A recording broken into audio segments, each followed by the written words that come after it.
Welcome to the Learning Pines YouTube. We hope this video helps. You begin by preparing your accounts and permissions.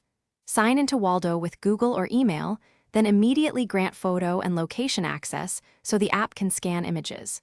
Once done, choose which folders or albums to sync and enable automatic uploads. This prevents duplicates and keeps everything current. Make sure battery optimization won't block background uploads. These first steps let Waldo start identifying faces and places right away, so you can move into refining groups. You now refine Waldo's automatic groupings. Open the People tab and tap Suggested Clusters, confirm correct matches, merge duplicates, and split incorrect groupings. Once names are added, the system improves future matches. Use filters like date range, location, or event to process many photos at once and apply tags or albums in batches. When you label a few high-volume contacts, Waldo prioritizes them, which speeds up tagging across thousands of images.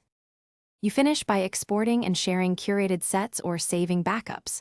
Select albums or people and export originals or share private links. Make sure recipients have viewing rights. For low-confidence photos, manually retag or crop faces to improve recognition, then reprocess. If uploads or syncs stall, reauthorize your Google/Apple account, check app permissions, and ensure you haven't hit cloud storage limits. That single troubleshooting step solves most issues. Reconnect.